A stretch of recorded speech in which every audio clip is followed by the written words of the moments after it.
GST പരിഷ്കരണത്തിൽ സമഗ്ര മാറ്റത്തിന് ഒരുങ്ങിയിരിക്കുകയാണ് GST council.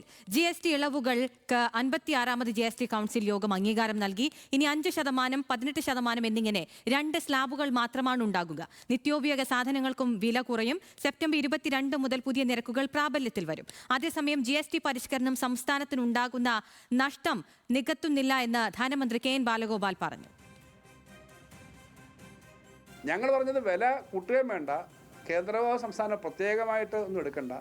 ഈ നഷ്ടം, ഈ വലിയ ടാക്സിൻ്റെ വെട്ടിക്കുറവ് കാരണം ഉണ്ടാകുന്ന സംസ്ഥാനങ്ങൾക്കുണ്ടാകുന്ന നഷ്ടം കേരളത്തിന് മാത്രം 8,000 മുതൽ 10,000 കോടി വരെ ഉണ്ടാകുമെന്നാണ് ഞങ്ങൾ കണക്ക് കൂട്ടുന്നത്. ഞാൻ പറഞ്ഞല്ലോ 2,500 കോടി സംസ്ഥാനത്തിന് മാത്രം ഉണ്ടാകും 4 ഐറ്റത്തിൽ നിന്ന്. ഈ നഷ്ടം നികത്തിയില്ലെങ്കിൽ എങ്ങനെയാണ് സംസ്ഥാനം മുന്നോട്ട് പോകുന്നത്? ഈ വർഷം തന്നെയുള്ള 6-7 മാസമുണ്ട്, മാർച്ച് വരെ.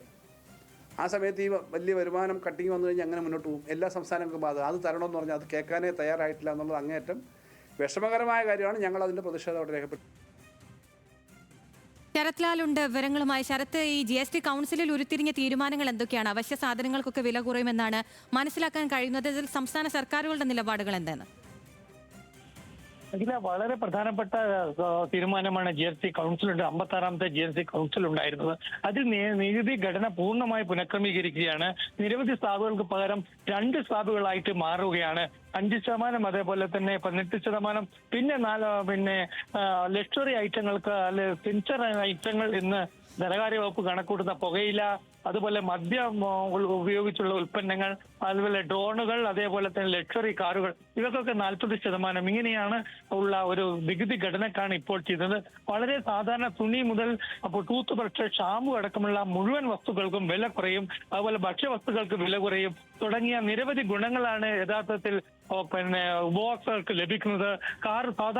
സാധാരണ കാറുകൾക്കൊക്കെ വില കുറയും. കാറ്, സ്കൂട്ടർ എന്നിവയ്ക്കും വില കുറയും. സ്വാഭാവികമായിട്ടും ഉപഭോക്താക്കളെ സംബന്ധിച്ചിടത്തോളം വളരെ നല്ല തീരുമാനമാണ് GST ഈ പുനഃക്രമീകരണം കൊണ്ട് ലഭിക്കുന്നത്.